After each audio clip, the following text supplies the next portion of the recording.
전기요금 고지서가 날라왔는데 전기요금이 11만 원 나왔습니다. 많이 나온 거죠? 저희 5인 식구 사는데 11만 원 나왔습니다. 제가 지금까지 살아보면서 처음 이렇게 많이 나온 것 같은데 이제 8월 달 전기요금이 나온 거잖아요. 8월 달에 에어컨을 애들이 그냥 몽땅 틀었죠. 저도 틀었지만은 그래서 많이 나왔는데 이제 슬슬 통장 잔고가 걱정이 되죠. 특히 또 8월에는 계획에도 없던 그 필리핀을 갔다 오니라고 지출이 좀 있었는데 이렇게 슬슬 이렇게 좀 통장 잔고가 걱정이 됩니다. 그러면서 생각되는 부분이 있죠. 이런 통장의 잔고를 걱정 안 하고 사는 사람들은 참 좋겠다. 그런 생각들 하시죠? 저만 그런 게 아니고. 오늘 말씀이 야고보서 5장에 나와 있는 말씀입니다. 다들 읽어보신 말씀인데요. 5장이 이제 야고보서의 마지막 장입니다. 총 5장으로 구성이 되어 있는데 그 중에 마지막 장 5장에 있는 말씀인데요. 5장의 시작을 부한자들에 대한 경고로 시작을 하고 있습니다. 물론 5장의 주제가 이 부한자들에 대한 경고는 아닙니다. 그런데 시작을 부한자들에 대한 경고로 시작을 하고 있습니다. 당시 그 이제 야고보서가 쓰여진 초대 유대교회 상황들을 보면 야고보서를 보면 그런 상황들을 좀 이렇게 예측할 수가 있는데요. 교회 안에 가난한 사람들이 대부분이었습니다. 그 당시 초대교회도 마찬가지죠. 대부분의 성도님들은 가난하게 사시는 분들이었습니다. 그런데 그 와중에도 여전히 원래 부자였던 분들도 계시고요. 특별히 이제 이 상업이 시작되면서 갑자기 이렇게 부를 이룬 사람들이 나타났습니다. 그래서 이제 부자들이 좀 많이 생겨나기 시작한 거죠. 그러면서 교회 안에 이런 가난한 사람들과 부자들 사이에 위화감이 좀 생겼던 것 같고요. 그것들이 이제 좀 안 좋게 발전이 돼서 부자였던 사람들은 가난한 사람들을 무시하고 또 이제 가난한 사람들은 부자들을 좀 비난하고 그러면서 서로 그런 좀 다툼이 생기면서 험한 말이 나오고 또 이런 가난한 사람 부자인 사람들을 차별하는 모습까지 나타나면서 야고보서 전체 내용을 살펴보면 이런 일들로 인한 여러 가지 그런 안 좋은 교회 모습들이 나타나고 있습니다. 그래서 사도 야고보는 이 교회 문제의 그런 원인이 여러 가지가 있는데 그 중에 하나로 이 부한자들의 이런 행태에 대해서 이렇게 경고를 하고 있습니다.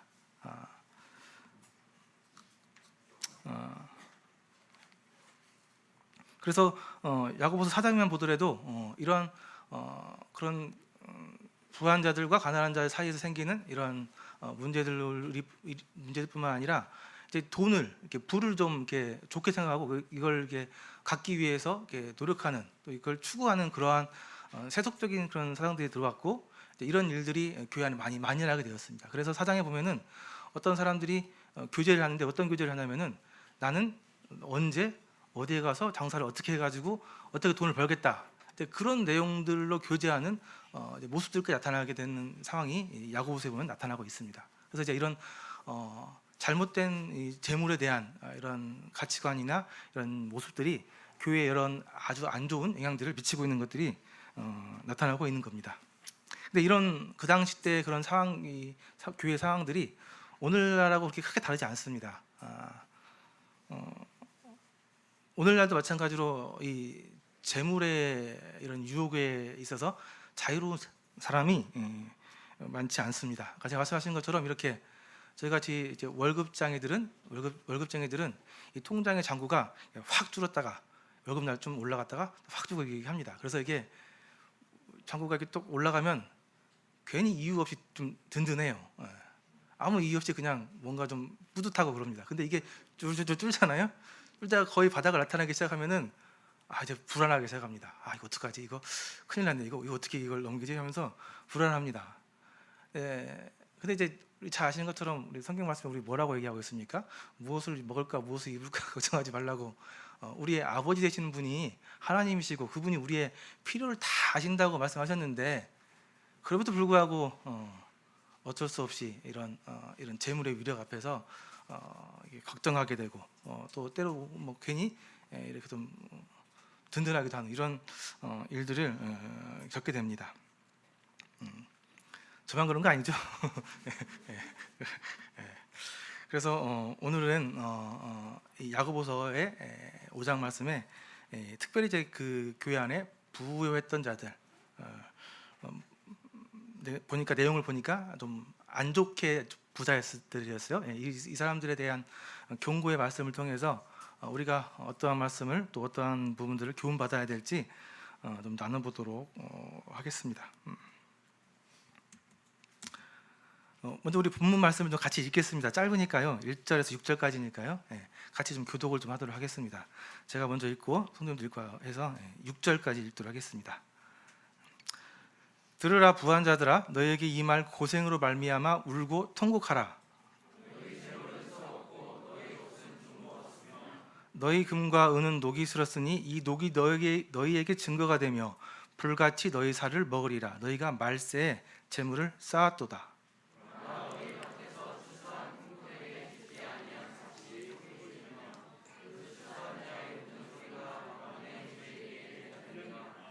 너희가 땅에서 사치하고 방종하여 사륙의 날에 너희 마음을 살찌게 하였도다.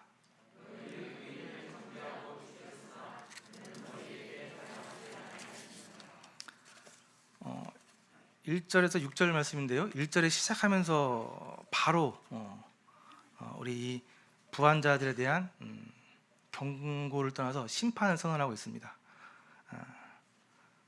들으라 부한자들아 하면서 심판을 선고하고 있습니다. 자, 부한자들에게 말하고 있습니다. 여기 자신이 내가 부한자다 생각하시는 분들 혹시 있으세요? 그래요?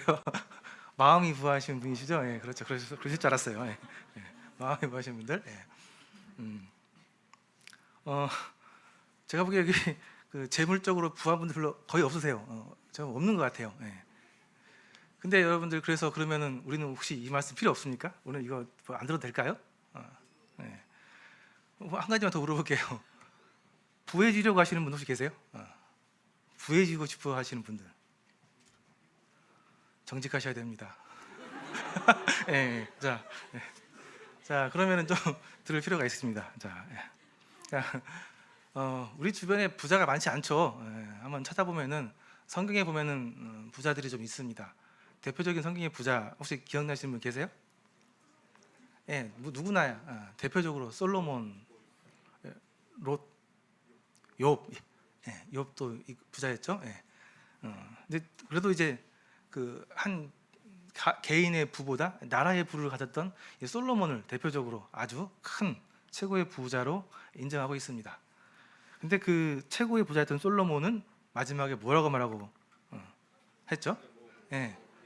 헛되니 헤아려서 해가는 모든 수고가 헛되다고 얘기했습니다. 그러니까 그렇게 많은 부를 가졌었지만 결국 다 헛되다고 했습니다. 자, 그래요. 좋은 말씀이죠.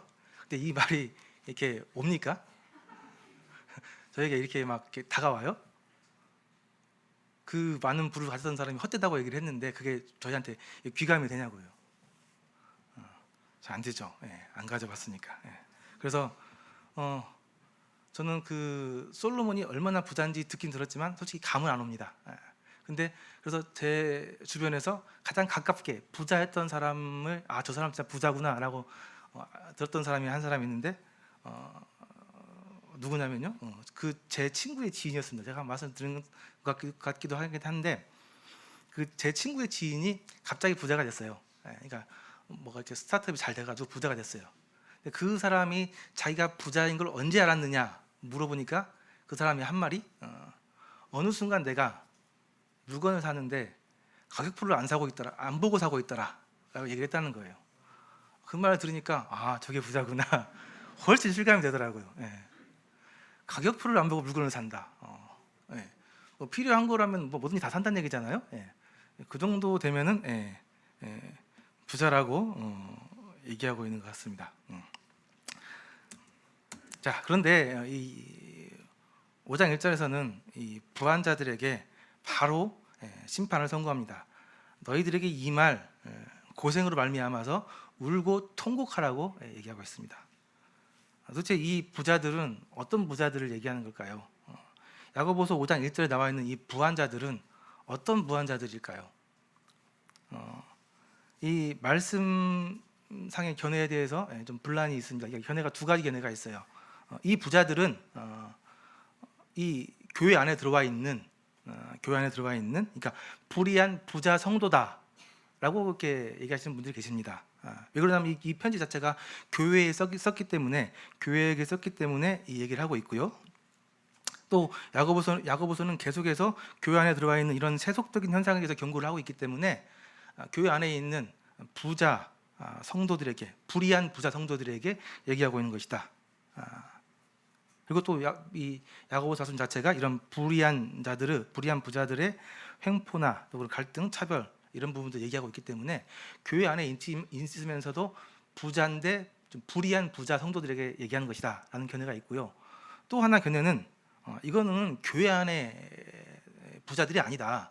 교회 밖에 진짜 불의한 부자들 얘기하는 거다라고 이렇게 얘기하는 분들도 계십니다. 이 두 견해가 이렇게 팽팽한데요. 왜 그러냐면은 야고보서에서 여러 가지 말씀들을 할 때 야고보 사도는 형제들아라고 이렇게 부르고 시작을 합니다. 처음 시작할 때 형제들아라고 시작을 해요. 그런데 여기서는 형제들이란 말을 하지 않았어요. 부한자들아라고 시작을 했거든요. 또 그리고 모든 그러한 야고보서 말씀들을 보게 되면은 그 끝이 회개를 촉구하거나 개선을 요구하는 그런 쪽으로 말씀이 끝나는데요. 여기 5장에 나와 있는 이 부한자들에게 하는 이 말씀에서는 전혀 회개나 개선에 대한 언급이 없습니다. 그냥 일방적으로 심판을 선고하고 끝낸 거예요. 그러면 도대체 성도들에게 보내는 편지인데 왜 이방 사람들 부자에 대한 언급을 한 거냐, 이런 것들 의문이 생길 수 있는데 종종 성경에서는 구약의 선지자들을 보게 되면은 이방 나라들에 대해서 경고를 하게 됩니다. 이방 나라들, 이스라엘을 둘러싸고 있는 이방 나라들, 이스라엘을 괴롭히는 이방 나라들에 대한 심판을 선고하면서 심판을 얘기하면서 이스라엘 백성들을 위로합니다. 우리를 괴롭히고 우리를 못살게 굴었던 그 사람들의 미래가 심판이다라는 그런 것을 이렇게 선언하시면서 심판을 이렇게 고난당하고 있는 이스라엘 사람들을 위로하는 거예요. 그래서 선지서에도 그렇게 이방 나라들에 대해서 심판을 선고하면서 이스라엘을 위로하는 내용들이 나와 있어요. 그래서 여기도 마찬가지라는 겁니다. 그 당시에 성도들이 굉장히 어려운 상황 가운데 있고 이러한 부한자들로부터 착취를 당하고 어려운 상황을 당하고 있는데 이런 때에 그들을 위로하기 위해서 너희들을 그렇게 박해하는 부자들이 나중에 결국 심판을 받게 될 것이라고 선언을 하면서 그 당시에 성도들을 어려운 성도들을 위로하는 것이다라고 이렇게 해석하는 거죠. 그래서 이렇게 이 부한자들이 누군지 정확히 알 수 없습니다. 정말 불의한 성도인지 아니면 진짜 교회 밖에 불의한 자들인지 알 수 없는데요. 그럼에도 불구하고 이런 부한자들에 대한 경고의 말씀을 통해서 오늘날 우리가 또 그 당시 교회가 교훈받아야 할 내용들이 있기 때문에 말씀을 나누도록 하겠습니다. 자, 먼저 재물에 대한 부분을 좀 짚고 넘어가야 될 것 같은데요. 재물이 나쁜 거 아니죠. 성경에서 분명히 재물은 나쁜 거라고 얘기하지 않습니다. 재물은 오히려 하나님이 주신 축복이라고 얘기하고 있습니다. 그래서 형제들이 성도들이 올바르게 벌어서 올바르게 사용하면은 이 재물은 하나님의 축복이 되는 거고요. 하나님의 축복, 사랑이 전달되는 그런 매개체가 되는 겁니다. 그래서 재물은 하나님께서 우리에게 주시는 여러 가지 복 중에 하나인 거예요. 그래서 절대 이 재물이라는 것이 나쁘거나 악하거나 좀 부정적인 그런 건 전혀 아닙니다. 그런 인식이 있을 수 있는데 그렇지 않다는 거죠. 근데 문제는 우리가 잘 알고 있는 것처럼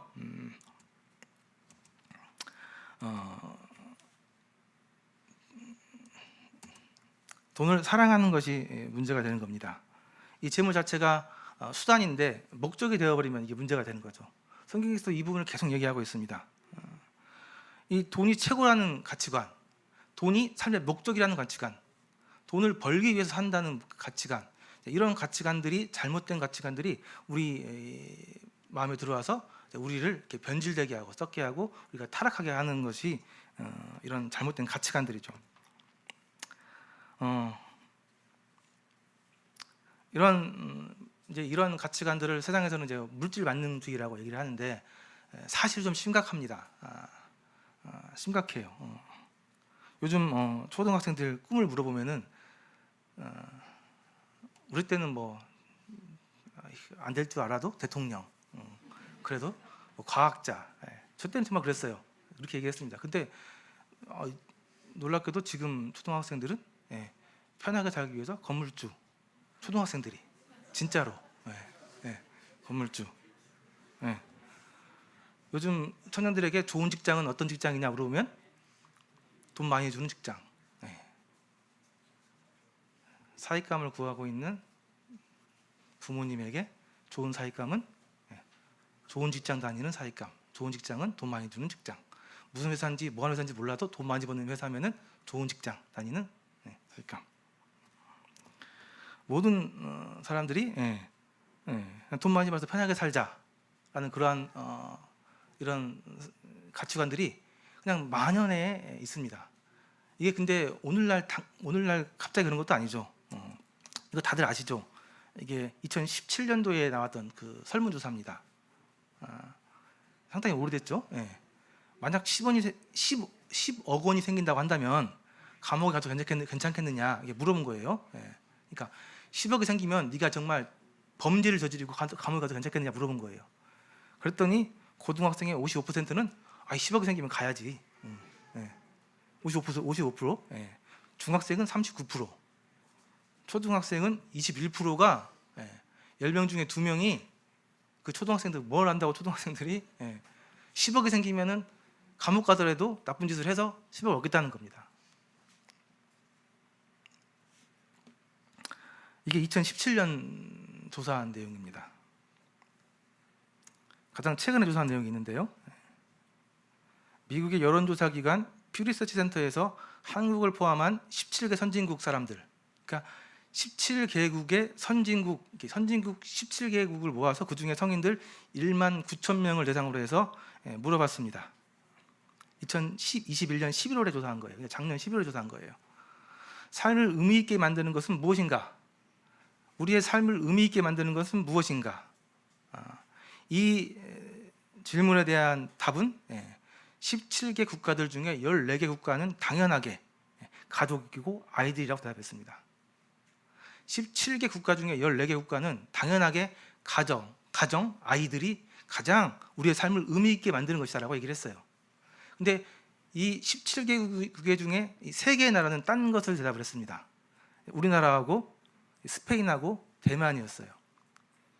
대만은 사회가 가장 중요하다. 내 삶을 의미 있게 만드는 건 사회다라고 답을 했고요. 스페인은 건강이라고 했습니다. 건강. 내 삶을 의미 있게 만드는 것은 건강이다. 스페인.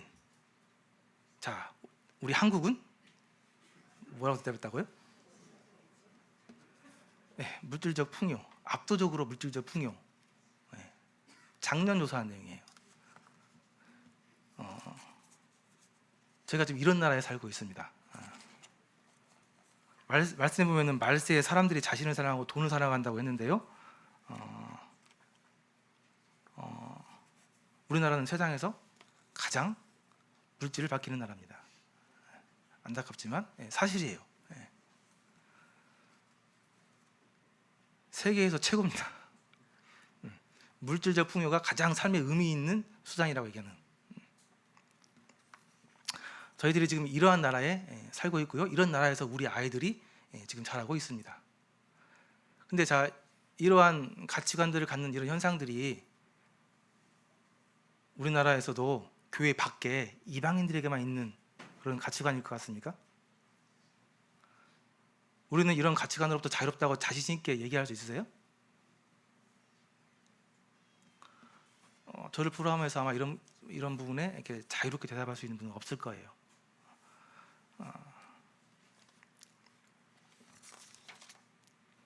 그래서 사실 우리도 우리의 마음을 또 우리의 가치관을 돌아볼 필요가 있습니다. 어떤 목사님이 그러더라고요. 그 사람의 가계부를 보면은 그 사람이 영적 수준이 어디쯤에 있는지 단번에 알 수 있다라고 얘기합니다. 그러니까 우리의 물질이 있는 곳에 우리의 마음이 있다는 거죠. 마틴 루터도 얘기했죠. 먼저 그 사람이 신앙적으로 회개했다고 한다면은 지갑부터 회개해야 된다. 그래야 진정한 회개라고 얘기할 수 있다. 얘기를 했습니다.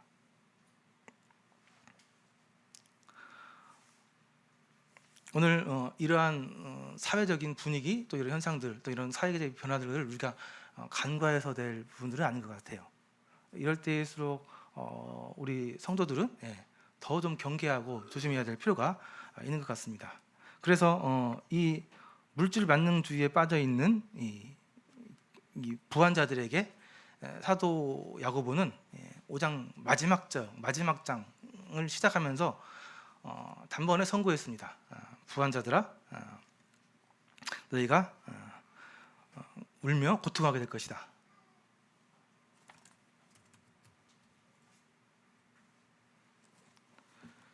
그러니까 너희에게 이말이라는 얘기는 아직은 임하지 않았지만 앞으로 곧 닥친다는 얘기죠. 너희들에게 닥칠 고생을 위해서 너희들이 울고 통고할 것이다. 그럼 도대체 왜 이들은 울고 통고하게 될 것인지 그 말씀들이 나와 있는 것이 이제 2장부터 나와 있는 말씀들입니다. 2절에부터 나와 있는 말씀이요. 2절에 보니까 너희 재물은 썩었고 너희 옷은 좀 먹었으며 너희 금과 은은 녹이 슬었으니 이 녹이 너희에게 증거가 되며 불같이 너희 살을 먹으리라. 너희가 말세에 재물을 쌓아두다라고 이해하고 있습니다. 고대 시대에 불을 구분할 때 세 가지로 구분을 했습니다. 먹는 것, 그다음에 입는 것, 그다음에 보석, 이 세 가지로 구분을 했어요. 그래서 말씀에서 이 세 가지를 심판하고 있습니다. 너희 재물은 썩었고 너희가 쌓아놓은 곡식들은 썩을 것이고 너희 옷은 너희들이 갖고 있는 그 비싼 옷들은 좀 먹을 것이고 너희들이 가지고 있는 그 사치의 그 금과 은, 그 보석들은 녹이 슬 것이다 라고 얘기를 하고 있습니다.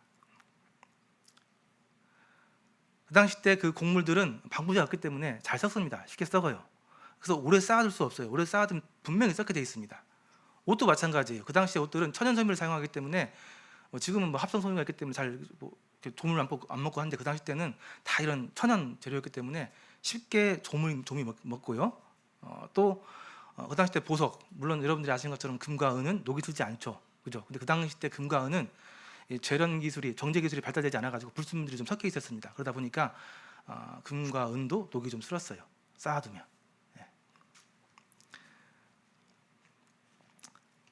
너희들이 곧 심판을 받게 될 것인데 너희들이 심판받는 이유는 첫 번째, 너희들이 말세에 재물을 쌓았다는 겁니다. 어떤 성경학자는 축제, 그러니까 재물을 쌓는 것은 힘없는 자를 소외시키는 죄악이다라고 얘기를 하고 있습니다. 축제, 재물을 쌓는 것은 힘없는 자를 소외시키는 죄악이다라고 얘기를 하고 있습니다. 내가 많이 벌어서 충분히 쓰고도 남아서 그것을 쌓아놨다는 얘기입니다.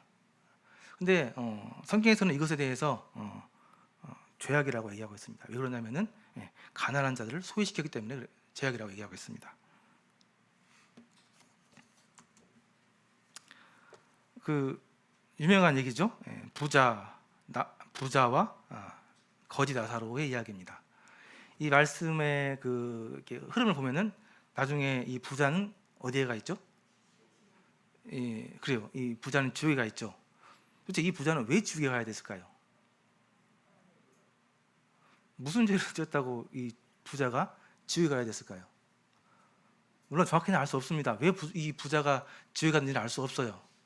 그러나 우리가 성경 말씀을 이렇게 종합적으로 보게 되면은 아마도 이 부자는 아까 말씀한 것처럼 재물을 쌓았기 때문에, 재물을 쌓고 그 재물로 가난한 자들을 돕지 않았기 때문에, 왜 그러냐면 문 밖에 바로 나사로가 이렇게 먹을 게 없어서 쓰레기통을 뒤지면서 이렇게 있었기 때문에. 실제로 성경에서는 이런 부분에 정확하게 규정을 하고 있습니다. 신명기 24장에 보면은 하나님께서는 약자를 배려하기 위한 하나님의 규정을, 명령들을 법으로 저정해 놓으셨어요. 그래서 약자들, 그 당시 약자들 하면 고아, 과부, 여행자들, 또 빈자들, 어려운 자들, 이런 자들이 약자들인데요. 이 약자들에 대해서는 신명기 24장에 보면은 법으로 딱 정해놨습니다. 이들에게는 옷을 전당으로 잡으면 안 돼요. 전당을 잡고 이렇게 돈을 빌려주고 하잖아요. 근데 이런 가난한 자들, 이 약자들에게는 옷을 전당으로 잡으면 안 돼요. 전당을 잡아도 해지기 전에, 추워지기 전에 다시 줘야 돼요. 그러다면 이제 이 옷이 없기 때문에, 없으면 추운데 자기 힘들잖아요. 그래서 전당을 못 잡게 합니다. 이 법을 정해놨어요. 또 이 가난한 사람들에게는 품삯을 그날 꼭 줘야 됩니다. 해지기 전에 줘야 돼요. 왜 그러냐면 그 사람들은 그걸로 먹고 살아요. 그거 안 주면 그날 굶어야 되는 거예요. 자기만 굶는 게 아니고 가족들이 다 굶어요. 그래서 하나님께서는 분명히 이 가난한 자들의 품삯은 절대 해지기 전 안에는 줘야 된다고 말씀해놨어요. 법으로 정해놓는 거예요. 또 이 약자들이 힘이 없기 때문에 송사를 억울하게 하지 말라고 분명히 말씀드렸게 정해놓으셨어요. 그리고 곡식을 벨 때 일부러 남겨놓으라고 그랬어요. 남은 것들을 이 가난한 자들이 먹게 할 수 있게. 원래 하나님의 창조 섭리에 의하면은 인간은 누구나 하나님의 그 형상대로 지어진 영장으로서 사람다운 삶을 잘 걸 수 있는 권리가 있습니다. 그래서 이런 약자들에게 하나님께서 특별하게 이러한 권리를 법으로 보장해 주셨어요. 근데 사람이 타락해서 이것을 이 하나님의 선한 이런 본성을 더럽힌 거죠. 그래서 힘 있는 자들이 약한 자들의 것을 빼앗아서 자기들의 배를 더 채우고 쌓아놓는 것, 또 자신의 기득권을 지키기 위해서 힘없는 자들을 억압하고 핍박하는 것, 이게 이제 죄악된 모습의 결과물들이죠. 그러나 원래 하나님의 창조 원리에 의해서는 능력이 있는 자들은 자기들의 그 능력으로 가진 그 부를 가난한 자들과 나누는 것이 하나님의 원리, 창조의 원리입니다. 세상에서도 마찬가지예요. 이 경제학적으로 봐도 이 돈은 흘러야 돼요. 흘러서 이렇게 자꾸 돈이 흘러야 전체 사회가 다 풍족하게 이렇게 어렵지 않게 다 살 수 있습니다. 근데 이 돈이 한쪽에서 쌓이면은 돈이 안 가는 쪽은 어려워서 아사하고 쌓이는 쪽은 부패하게 되어 있습니다. 하지만 창조 원리에서 돈이 이렇게 순환해야 돼요.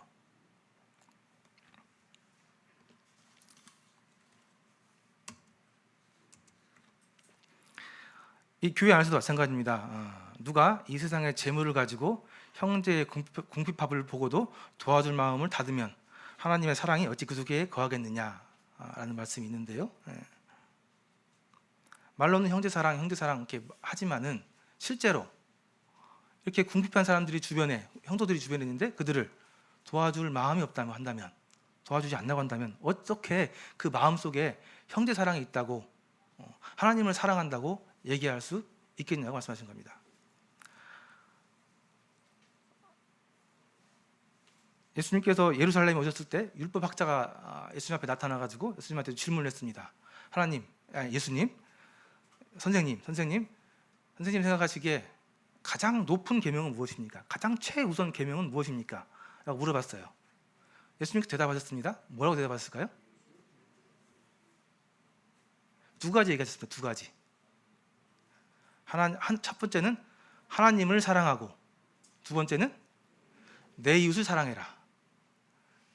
두 가지 얘기하셨어요. 가장 높은 계명, 최고의 계명 얘기하셨는데 이 두 가지 얘기하셨습니다. 하나님을 사랑하고 내 이웃을 사랑해라. 하나님을 사랑하는 게 첫 번째죠. 누가 뭐든 첫 번째 하나님을 사랑해야 됩니다. 하나님을 사랑하는 것은 뭘로 나타납니까? 하나님을 사랑하는 것은 이웃을 사랑하는 것으로 나타나게 돼 있어요. 하나님을 사랑한다고 한다면은 하나님을 사랑하는 사람은 이웃을 사랑할 수밖에 없습니다. 그 말은 무슨 말이냐 한다면 이웃을 사랑하지 않는 사람은 하나님을 사랑하지 않는 거예요. 그래서 사실 이 최고의 계명 두 가지는 한 가지를 얘기하고 있는 겁니다. 하나님을 사랑해서 이웃을 사랑하는 것. 하나님께서 우리에게 혹시 불을 허락하신다고 한다면, 하셨다 한다면은 하나님께서는 우리를 통해서, 나를 통해서 그 불을 성도들에게 흘려보내기 위한 하나님의 계획이 있을 겁니다. 나에게 허락하신 그 분은 형제 사랑을 실천하기 위한 하나님의 뜻이에요.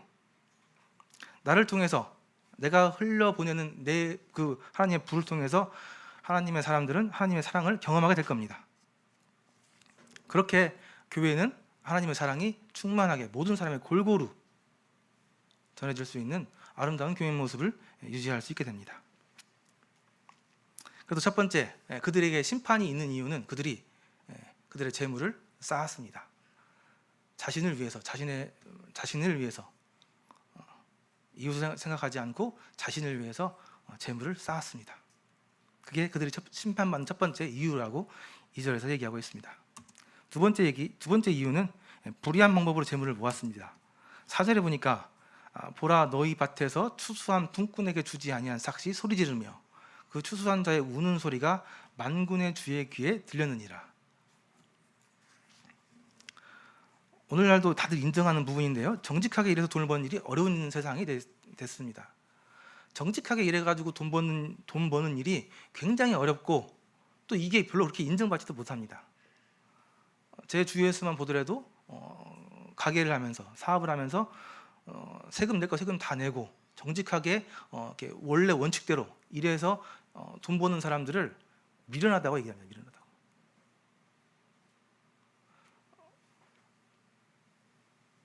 그래서 요즘에 부자들이, 그러니까 재물이 많은 사람들이 존경받지 못하는 이유도 여기에 있죠. 상당히 많은 이런 부를 축적한 사람들이 이렇게 불의한 방법으로 부를 축적하는 경우들이 굉장히 많습니다. 근데 여기 보니까 이 사람들도 그랬던 것 같아요. 추수한 품꾼에게 주지 아니한 삭스 안 줬다는 얘기잖아요. 그날 벌어서 그날 먹고 사는 사람들, 그날 그 삭스를 못 받으면 온 가족이 굶어야 하는 사람들에게 삭스 안 줬다는 거예요. 그들의 우는 소리가, 배고파서 우는 소리가 주님의 귀에, 만군의 주의 귀에 들었다는 겁니다. 얼마나 악한 거예요? 세상에서도 제가 알기로 인건비는 잘 이렇게 안 떼어먹습니다. 왜 그러냐면 인건비를 떼어먹으면은 이거는 정말 난리가 나요. 왜냐하면 그 사람들은 이게 생명이기 때문에, 삶이기 때문에 진짜 몽둥이 들고 쫓아옵니다. 그래서 그걸 알아요. 그 악한 부자들도 알아요. 그래서 제가 옛날에 일하던 그 조경회사에서도 돈을 좀 늦게 주는 경우가 있는데 인건비는 그때그때 줘야 돼요. 안 주면 회사가 시끄러워져요. 실제로 그럽니다. 근데 이 부자들 그랬다는 거죠. 이 삭스를 안 줬다는 거예요. 얼마나 잘못한 겁니까? 그래서 우리 사실 그리스도인들이 사업하는 게 쉽지 않습니다. 이 그리스도인들이 개인 사업을 정말 사업하시는 분들 존경스러운 분들입니다. 정말 이러한 어려운 환경 가운데서 그런 것들을 다 지켜가면서 사업하는 게 얼마나 어려운지 제가 감이 오거든요. 근데 그렇게 다 하시는 분들 보면은 정말 존경하는 분들이 존경스럽습니다. 그래서 정말 모임 안에서 사업하시는 분들 아무나 하는 거 아니죠. 누구보다 더 열심히 일하고 더 한 발로 더 먼저 뛰고 더 아끼고 하시면서 이렇게 제가 사업하시는 걸 알고 있습니다.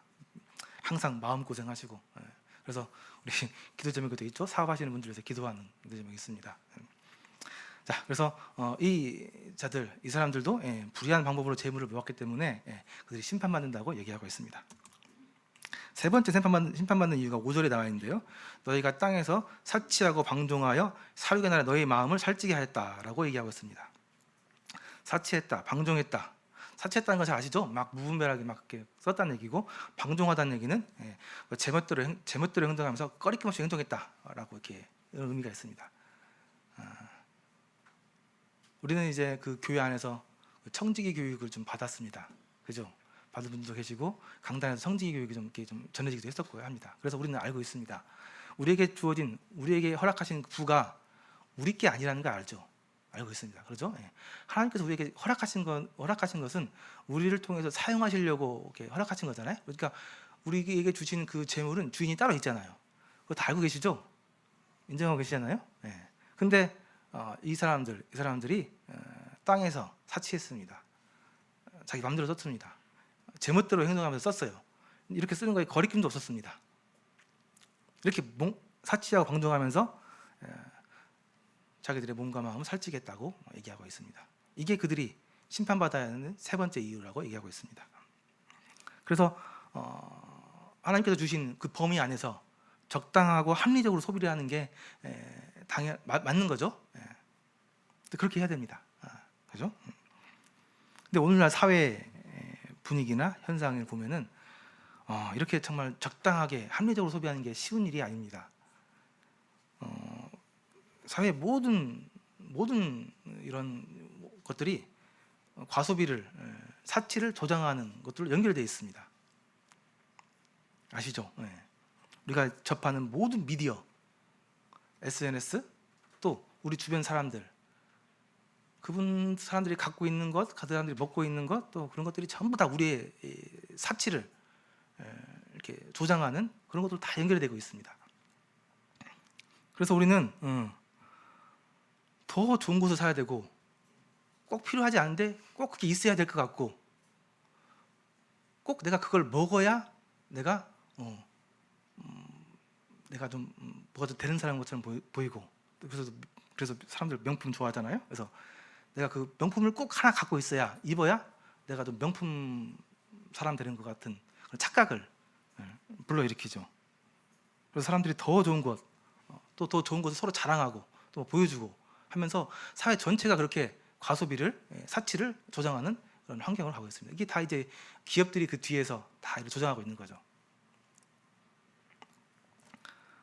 뭐 우리 젊었을 때, 우리 어렸을 때만 하더라도 하루 세 끼 많이 먹으면은, 하루 세 끼 먹으면 그걸로 만족한다고 하셨잖아요. 근데 지금은 그렇지 않다고 하더라고요. 제가 얘기 들어보니까요, 우리 옛날에 10,000원 주면 그 10,000원으로 맛있는 밥 사 먹으면 만족했다고 합니다. 10,000원으로 한 7, 8,000원짜리 밥 맛있는 거 사 먹으면 만족했다고 해요. 그리고 이제 3,000원 남으면 좋은 거고. 근데 요즘 젊은 사람들은 좀 우리랑 소비 패턴이 좀 다르대요. 10,000원 주면요, 그걸로 아주 저렴한 삼각김밥을 사 먹습니다. 삼각김밥. 그리고 나머지 돈으로 뭐 하는지 아세요? 스타벅스 갑니다. 이게 이해가 안 되시죠? 이해가 안 되시는데 이게 오늘날 젊은 사람들의 소비 형태예요. 그러니까 없는 것보다 없어 보이는 걸 더 못 견뎌해요. 이게 왜 그러냐면 서로 이렇게 비교하는, 이 세상 자체가 다 비교를 시켜놨어요. 그래서 차라리 내가 못 먹어도 없어 보이는 것보다 낫다는 거예요. 이게 지금 오늘날 그런 사회 형태입니다. 그래서 우리 지금 이런 환경에서 우리 아이들이, 또 우리 이런 청년들이 살아가고 있는 거예요. 굉장히 정말 좀 이런 물질적으로 좀 세속적이고 타락한 그런 시대에 살고 있는 겁니다. 그래서 이러한 물질적인 부분에 있어서 제대로 가치관이 정립되지 않으면은 정말 이 사단이 쌓아놓은 이런 가치관에서 그냥 넘어져서 세속적으로 변하게 되는, 이렇게 부한자들에게 심판을 경고하는 이런 말씀을 들어야 되는 이러한 아주 좀 안 좋은 상황으로 갈 수 있는 것들이 너무나 많이 있습니다. 그래서 저는 참 감사합니다. 저에게 돈을 적당히 주시는 것에 대해서 아주 감사하게 생각합니다. 저도 돈이 좀 남으면은 뭐를 사볼까 하고 고민을 하게 됩니다. 이 컴퓨터 한 4, 5년 쓴 것 같은데 바꿀 때가 된 것 같은데, 그런 생각 먼저 들어요. 돈이 생기면. 그리고 꼭 필요 없는데 꼭 그 좀 새로 나온 그 블루투스 이어폰 그런 거 있죠. 꼭 필요 없는데 이게 자꾸 막 돈이 생기면은 쓸데없는데 이런 유혹이 와요. 그래서 제가 생각하기에 하나님께서는 저에게 돈을 적당히 주시는 것 같아요. 그래서 하나님께서 저를 잘 아시고 저를 사랑하시기 때문에 좋은 곳으로 이렇게 잘 채워주시는 것 같습니다. 자, 이렇게 세 가지 이유로 이 부한자들에게 하나님께서 심판을 경고하셨습니다. 선언하셨습니다. 그래서 물론 이들에게 한 이 세 가지 이 이야기들은 이 부한자들에게 한 얘기예요. 그 당시 때 성도들인지 아니면 또 외 사람들인지 알 수 없지만, 이렇게 무분별하게 재물을 사용했던, 또 재물을 사용해서 성도들 어렵게 했던 그런 사람들에게 했던 경고입니다. 그러나 다시 말씀드리지만은 이러한 그들에게 했던 경고가 그들에게만 하는 것은 아닌 것이라고 저는 믿습니다. 우리도 충분히 그러한 마음들을 갖고 있고, 또 그런 것을 조장하는 위험한 환경에서 살고 있기 때문에 우리가 이런 물질에 대한, 재물에 대한 바른 가치관을 지금 잘 정립해 놓는 것이 굉장히 중요한 일입니다. 하나님께서는 우리의 삶을, 우리 사람의 삶을 광야의 삶으로 이렇게 많이 비유를 하게 됩니다. 광야에서 살아가면서 필요한 것들이 많이 있습니다. 많이 있어요. 그죠? 많이 필요한데, 이스라엘 백성들은 광야를 살아가면서 그 필요를 다 어디서 얻었습니까?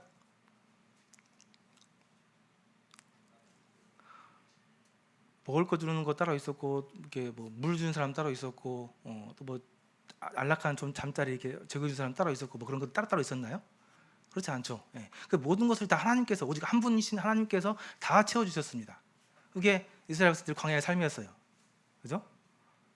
오늘날 이 세상을 살아가고 있는 우리 그리스도인들도 마찬가지입니다. 우리의 모든 필요를 채워주신 분은 분명히 하나님 한 분이십니다. 알고 계시죠? 근데 사람들은 자꾸 하나님을 신뢰하지 않아요. 자꾸 불안해하고 자꾸 뭔가 다른 방법을 또 다른 길을 찾습니다. 그걸 조장하는 게 사단이 조장하고 있는 이 세상의 흐름이죠. 우리가 가장 쉽게 유혹에 넘어갈 수 있는 게 이 돈입니다. 재물이에요. 우리의 필요를 다 채워줄 수도 있고, 우리를 풍족하게도 할 수 있고, 모든 것을 가능할 것처럼 할 수 있는 것 보이는 이 재물. 이것이 가장 우리를 하나님과 함께 같이 섬기게 할 수 있는 가장 강력한 유혹을 하는 이것이 재물입니다. 그래서 우리가 만약에 혹시 하나님 외에 다른 길들을 갖거나 다른 길에서 우리의 필요를 찾고 있다고 한다면은 말씀에 나와 있는 것처럼 우리는 다른 주인을 섬기고 있는 것입니다. 분명히 한 사람이 두 주인을 겸해서 섬기지 못한다고 나와 있어요.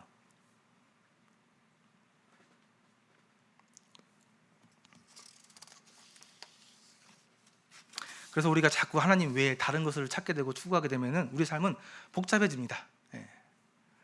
자꾸 무슨 문제들이 생겨요.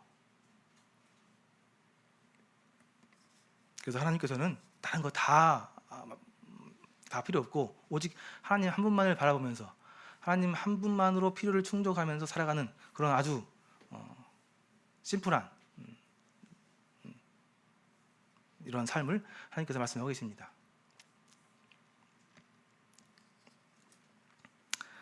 그러면은 이런 생각도 드시죠? 하나님 안에서 우리의 삶은 이렇게 청빈한 삶이어야 되는 것인가? 라는 생각이 들 수도 있습니다. 그럴 수 있을 것 같아요. 이것을 보니까 책에서 보니까 맑고 가난한 청빈의 아름다운 삶이라고 이렇게 제목을 지어놨더라고요. 그러면 우리 그리스도인들은 주님 안에서 계속 이렇게 저렴한 거 먹고 재밌는 거 못하고 안 좋은 것만 입고 또 안 좋은 집에서 사는 것이 하나님의 뜻인가? 라고 혹시 그런 의문이 드세요? 그게 하나님의 뜻일까요? 그렇게 살아가라고 얘기하시는 게 하나님의 뜻인 것 같습니까? 신명기 말씀 보면은 신명기 14장에 보면은 이런 말씀이 있습니다. 매 3년 끝에 그의 소산의 10분의 1을 다 내어 내 성읍에 저축하여 너희 중에 분깃이나 기업이 없는 레위인과 내 성중에 거류하는 객과 및 고아와 가부들이 와서 먹고 배부르게 하라. 그리하면 내 하나님 여호와께서 내 손으로 하는 범사에 내게 복을 주시리라. 그런 말씀이 있습니다.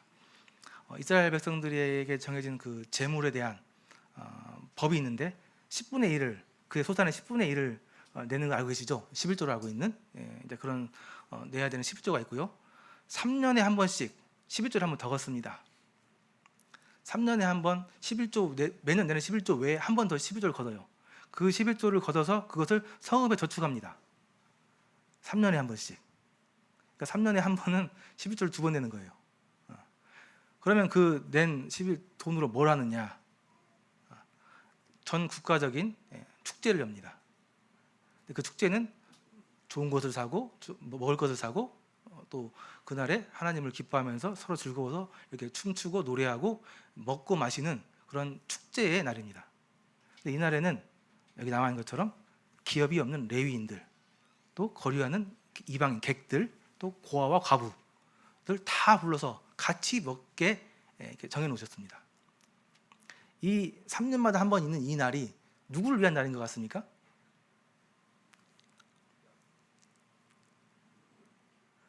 모두를 위한 날입니다. 모두를.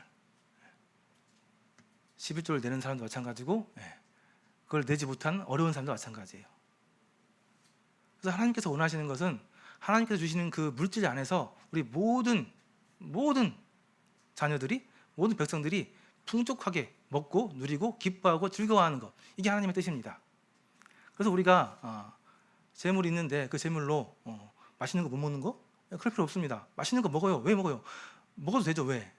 하나님께서 주셨는데 먹어도 됩니다. 그런데 같이 먹으라고요. 같이.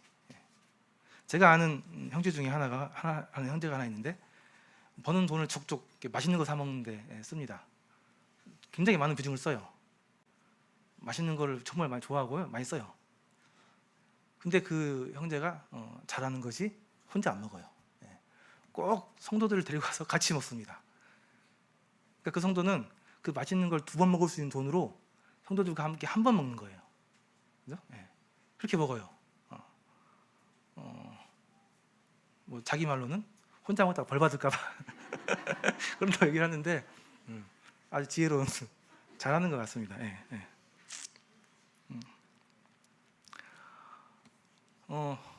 좋은 차 사도 됩니다. 좋은 차 사세요. 하나님께 허락하시면. 그 좋은 차로 성도도 같이 타면은 얼마나 좋았습니까? 예? 큰 집 사도 돼요. 사야죠. 하나님께 허락하시면. 그 큰 집에 성도들 불러서 같이 교제하고 접대하고 얼마나 좋습니까? 하나님께서 원하시는 것은 청빈, 가난하게 사는 게 아니고요. 예, 풍족하게, 하나님께서 주는 그 풍족한 안에서 이것을 함께 나누는 것을 얘기하고 있는 것입니다. 그래서 교회 안에서도 중요한 사역 중에 하나가 구제입니다. 그죠? 여유 있으신 분들이 돈을 이렇게 구제 헌금을 하시면은 그 구제 헌금을 가지고 어려운 분들을 돕는 거, 교회가 가장 중요하게 해야 될 일 중에 하나죠. 그리고 저희 보면은 성숙한 분들이 구제 활동을 참 잘하세요. 물론 이제 그분이 제가 보기에는 물질이 풍부하신 편이 아닌데 제가 보기에 그분은 은혜가 풍부하신 분이에요. 사랑이 풍부하신 분입니다. 그런 분들이 더 많이, 뭐 큰 건 아니지만 작은 걸로 이렇게 참 자주 이렇게 많이 섬기는 것들을 보게 됩니다. 그래서 교회에서 전해지는 이런 구제들은 그냥 남는 돈을 전달하는 그런 값비싼 그런 게 아니고요. 하나님의 사랑과 은혜를 전하는 아주 귀한 일입니다. 그냥 값싼 동정이 아니고 하나님의 사랑에 대한 표현이에요, 표현. 저는 그래서 지금도 열심히 잘하고 있지만은 우리 기준교회가 교회 안에서 더 어려운 사람들, 나보다 더 가난한 가운데 있는 환경에 있는 사람들을 돌아보면서 서로 더 내 것을 나눠서 구제해서 모두가 풍족하고 모두가 행복하고 모두가 이렇게 주님 안에서 축복을 누리는 그런 교회가 됐으면 좋겠습니다. 실제로 많이 이런 일을 교회에서 하게 됩니다. 여기 사진에 있는 것도 일반 기성교회 큰 교회들은 이렇게 정기적으로 구제 헌금을 모아서 주변에 있는 교회 밖에도 이렇게 어려운 사람들을 다 모아서 식사 대접하고 잔치를 하게 됩니다. 바람직한 일이라고 생각하고요, 교회들이 해야 할 일이라고 생각을 합니다. 자, 정리하겠습니다. 그래서 오늘 분명히 부한 자들에게 대한 경고에 말씀드렸습니다. 그러나 이런 말씀을 통해서 우리 모두가 하나님 들어야 할 하나님의 말씀은 하나님께서 우리에게 주신 그 재물은 나를 위해 쓰라고 쌓아두는 것이 아니고 우리 주변에 있는 어려운 이웃들과 나누면서 우리 하나님의 사랑, 이웃 사랑을 실천하는 그러한 삶을 살으라고 하나님께서 우리에게 주신 것이라고 믿고 또 그렇게 실천하는 삶을 사시면 좋겠습니다. 네, 그럼 이상으로 말씀 마치도록 하겠습니다. 감사합니다.